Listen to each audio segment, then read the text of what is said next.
Madame, Monsieur, très chers téléspectateurs de la 24 News, on vous retrouve encore une fois dans le cadre de la commémoration du 8 mai 45, ce fameux 8 mai 45 où des manifestants pacifiques qui demandaient la liberté, à l'instar des Occidentaux qui venaient de l'arracher, se sont fait massacrer.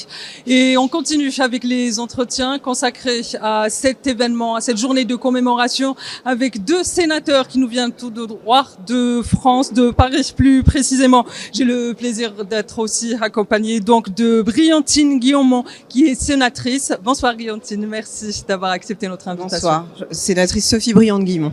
Merci. J'ai également le plaisir d'être accompagnée de Raphaël Daubé. Merci d'avoir accepté notre invitation. Bonsoir, merci à vous. Alors, sans transition, on rentre directement dans le vif du sujet. Comme vous le savez, le 8 mai 45, c'est une date, mais c'est aussi deux événements. Est-ce que vous pouvez nous dire brièvement que représente pour vous justement cette double date? Parce qu'on a l'impression que c'est quelque part un double standard. On célèbre d'un côté un peuple qui s'est libéré de l'oppression, qui s'est libéré de l'occupation, et de l'autre côté, il y a un autre peuple qui, en voulant justement célébrer la liberté, la liberté, mais en voulant aussi arracher sa liberté, s'est retrouvé dans le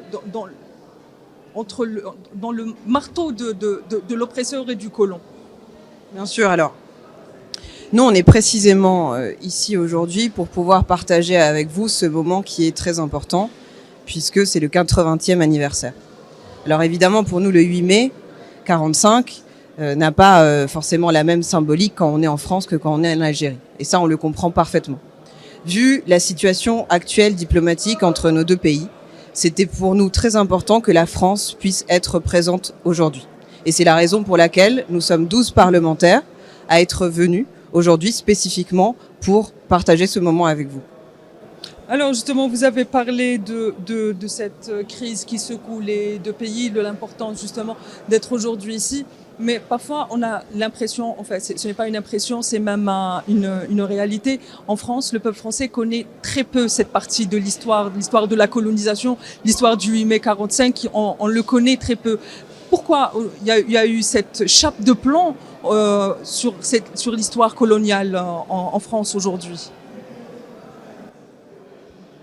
C'est à moi que la question s'adresse. Moi, je pense que je crois pas qu'il y ait eu forcément une chape de plomb. Je suis pas sûr que l'expression soit la bonne. Il y a évidemment une difficulté à regarder la réalité en face. Et puis les Français connaissent mal cette histoire. Ils ont été les Français de la métropole éloignés de l'histoire de l'Algérie et je pense qu'ils ne sont pas tous en effet au fait de ce qui s'est passé. Le sens de notre démarche, de venir ici aussi commémorer, c'est justement pour montrer qu'on ne peut pas nier la réalité des faits et que ce serait une faute qui mettrait en cause la crédibilité de la France.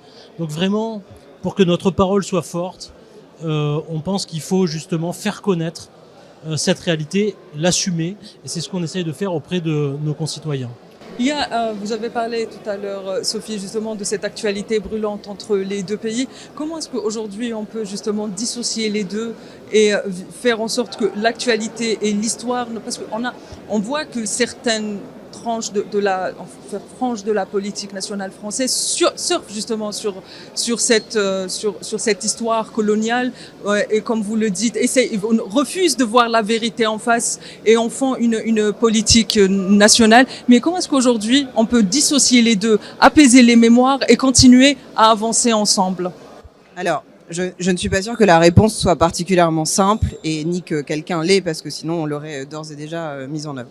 Ce que je peux vous dire, c'est qu'en l'occurrence, moi, je représente les Français de l'étranger, donc je représente aussi les Français d'Algérie. Les Français d'Algérie, ils sont à être inscrits à environ 32 000. La plupart de ces Français sont des binationaux. On a d'innombrables binationaux entre la France et l'Algérie. Tous les Français d'Algérie et tous les Algériens sont liés d'une façon ou d'une autre à la France, et inversement, on estime qu'il y a un Français sur 10 qui a une histoire avec l'Algérie de près ou de loin.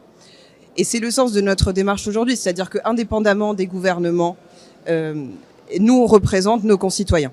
Et donc, ce qu'on est venu faire, c'est nous adresser directement aux Algériens, aux Franco-Algériens, et c'est grâce à ce qu'on a en commun, les cultures qu'on a en commun, et vraiment je pense que les binationaux sont un excellent outil, un excellent moyen pour essayer d'aller vers ce qui nous unit plutôt que ce qui nous confronte. Alors Raphaël, on arrive à la fin du temps imparti à cet entretien. Un dernier mot. Et je vous préviens, il doit être positif parce que Sophie, elle a été très positive. Elle donc est très positive. On finit sur une note positive. Un dernier mot simplement pour dire que nous fondons beaucoup d'espoir dans cette démarche que nous avons faite pour qu'elle suscite le retour des discussions et du dialogue entre nos deux gouvernements, entre nos deux républiques. Il faut qu'il y ait des échanges. Ça n'effacera pas les désaccords, les malentendus, les débats qu'il peut y avoir, mais il faut que ça puisse avoir lieu et que le dialogue reprenne sur le chemin de l'apaisement et de la paix parce que nos deux peuples sont unis et nos deux nations sont deux sœurs. Merci, messieurs, madame, merci. Merci à vous. Madame, monsieur, c'est ainsi que s'achève cet entretien. C'est sur ces notes positives remplies d'espoir que s'achève cet entretien. Il ne me reste plus qu'à vous souhaiter une excellente suite des programmes sur Al24 News.